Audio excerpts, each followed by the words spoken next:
Hey, Thistlehawk Homestead. Hey, it's been a long time, so I apologize. Life's kind of gotten in the way between work and family stuff, and things just get in the way. Anyhow, on a lighter note, we're making salsa verde today, so we're doing some chicken enchiladas, and I'm going to talk you through it, and hopefully it inspires you to do something similar. Okay? So I'm going to turn the phone around, and we'll see what we got. Okay, so that's salsa verde finished. So we're going to talk about how to make it. So it's onions, jalapeno, and tomatillos. Tomatillos you can find in your produce section. They aren't a tomato. They're similar to ground cherries in that they have a skin. So you take the skin off, you wash them, you quarter them, or halve them, depending on the size. Make them about the same. You want to put them in a pan with onion and garlic. Again, all about the same size. The garlic, do what you can with the cloves. I didn't cut the cloves down at all. And then you roast it. Okay? If you can get some char marks on it first, all the better to get that deeper note of like it's been cooked over a fire. Okay? So if you can get char marks on it and then throw it in the oven and finish it, fantastic. And then once I roasted it at 4 1/4 for about a half an hour, and it was all soft and beautiful, so I put it in a pot like this. I added some chicken stock and a little bit of chicken base, because the chicken stock typically is a generic kind of one-note mellow flavor. It doesn't taste like chicken per se, but that it's derived from chicken. So I add the chicken base to give it a little bit more of a chicken flavor. Maybe about, I don't know, I think I used a third of that, and I might have used a tablespoon of base. Okay? For me, better than bouillon works really well. If you use bouillon cubes, that's fine too. Okay? So that all goes in the pot. I have a stick blender or a burr mixer. And it's just real quick, buzz it up, taste it. Okay? If it doesn't taste the way it's supposed to, or that you think, because tomatillos are very tart and limey.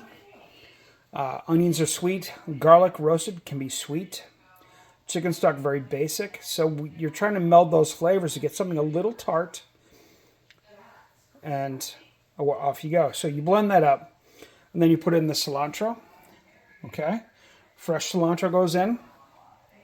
Burr that up. A little salt and pepper if you need it. I salt and pepper my onions and tomatillos and jalapenos when they go in the oven. So I don't use quite as much because I've already pre-seasoned everything.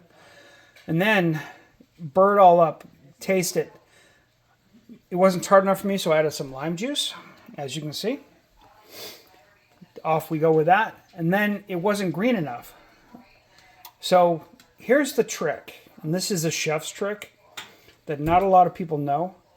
When something isn't green enough, say a chimichurri, a salsa verde, something that's supposed to be green and you're not getting that green flavor, add some baby spinach to it and puree it, okay?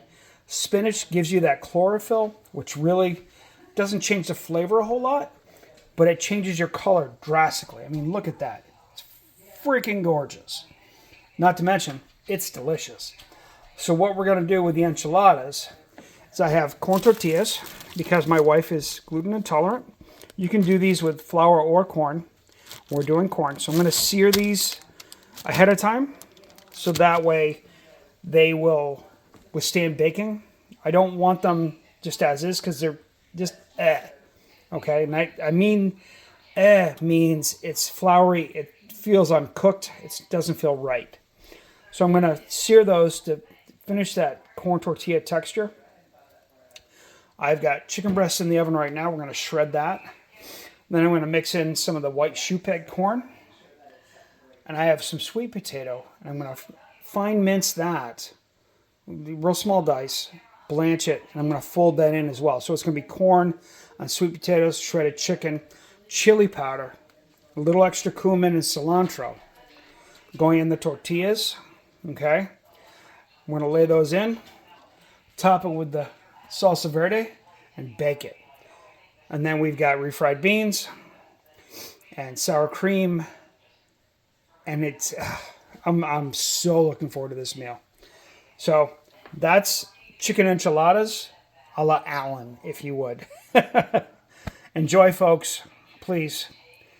Sorry it's been so long. We'll try and do better.